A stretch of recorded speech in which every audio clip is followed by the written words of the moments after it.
Today, I'm bringing you a guide with some tips for the new Abyss. I know I should have uploaded this video earlier, but Kazan wasn't going to play itself. Before diving into the guide, let me introduce the new sponsor of the channel, Opera GX. This isn't just any browser, it's a browser designed specifically for gamers. And what makes it unique is its stunning aesthetics and extensive customization options. Imagine being able to download mods that completely transform your experience. Epic wallpapers that change the theme of the browser, background music, and sound effects that make browsing a fully immersive experience. Plus, you can mix different themes to fit your personal taste, all for free, and without a pity system that makes you suffer in the process. Opera GX goes above and beyond with exclusive sound effects that make every interaction stand out, from relaxing background music as you navigate, to sounds when typing on the keyboard, opening or closing tabs, or even when moving the cursor over page elements. Every click feels extraordinary. And for those like me who prefer to protect their eyes, you can apply shaders that add filters.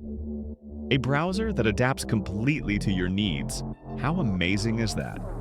If you're watching a video, you can press here to keep it playing in a corner. To import data from your previous browser, press here, go to Settings, select the browser, choose Import, and that's it. The mods can also change visual effects when launching Opera GX, giving it a unique touch right from the start. A huge thank you to Opera GX for sponsoring this video. Be sure to check it out.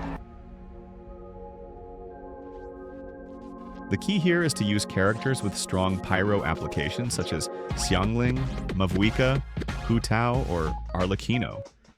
The Hydro Tulpa maintains its Hydro Aura, allowing for tons of vaporized reactions with these characters. I recommend using Bennett, but watch out for his ultimate. It infuses you with Pyro, and the Tulpa can hit you with a vaporized reaction, potentially one-shotting you. For this side of the Abyss, Overload or Melt teams are excellent choices.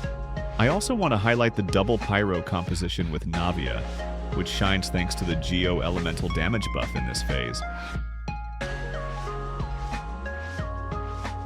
Both enemies here have Electro Shields, so the best way to break them is by using Cryo, Dendro, or Pyro. My recommendation for teams on this side of the Abyss are Freeze, Hyperbloom, or Burning teams. The Abyss Lecter goes down quickly, but the real problem is the Seahorse when its shield reaches around 30%. It floats upward, wasting your time. To bring it down, you need to break some orbs using Cryo, Pyro, or Dendro. The best strategy to prevent this is saving your ultimates and elemental skills. When the Seahorse's shield is around 30%, unleash everything you have to finish it off.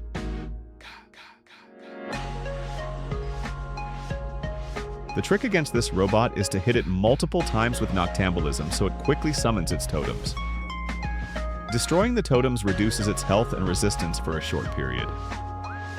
The pillars can be climbed by various Notland characters, but also by Alhaitham, Keqing, Chiori, Gaming, Xianyun, Kazuha, Zhongli, and more. A small trick in case you don't have the characters I mentioned earlier. In this specific location, you can climb using characters with medium-sized body models like Razor or Fischl, and small ones like Iansan or Nahida. With tall model characters, climbing is not possible. Here we have a Fontaine robot, which is fairly easy. Then comes the Avatar of Lava, infused with Pyro. You can take advantage of Vaporize or Melt reactions to maximize damage. Be aware that this enemy moves a lot, but Overload reactions if you have an Electro unit can help prevent it from hiding. After that, the Wayob appears. It's similar to other Wayobs, but this one has an Electro shield. The best way to break it quickly is by using Dendro, Cryo, or Pyro. You can also eliminate it before it activates its shield if you have enough raw damage, or by freezing it to finish it off before it reacts. If you've made it this far, the Hydro Beast shouldn't be much of a problem. What could be trickier are the Hydro Droplets, which are quite tanky. Similar to the first chamber fight against the Tulpa, these enemies are infused with Hydro, so Overload or Melt teams will be crucial. Highly recommended. Here you'll face 3 enemy waves. First, the Xuanwen Beast, which you can knock down by freezing and then breaking the freeze with a claymore, plunge attack, pyro, or electro. Next, a V-Shap, which can also be frozen. I highly recommend it, since it moves a lot after every hit. Finally, the Crocodile, another enemy you can freeze. It has more HP than the previous ones, but if you made it this far, it shouldn't be an issue. And that's it. If you have any questions, feel free to leave them in the comments. If you enjoy these types of guides, support the video with a like so I know you want more of this content. See you next time!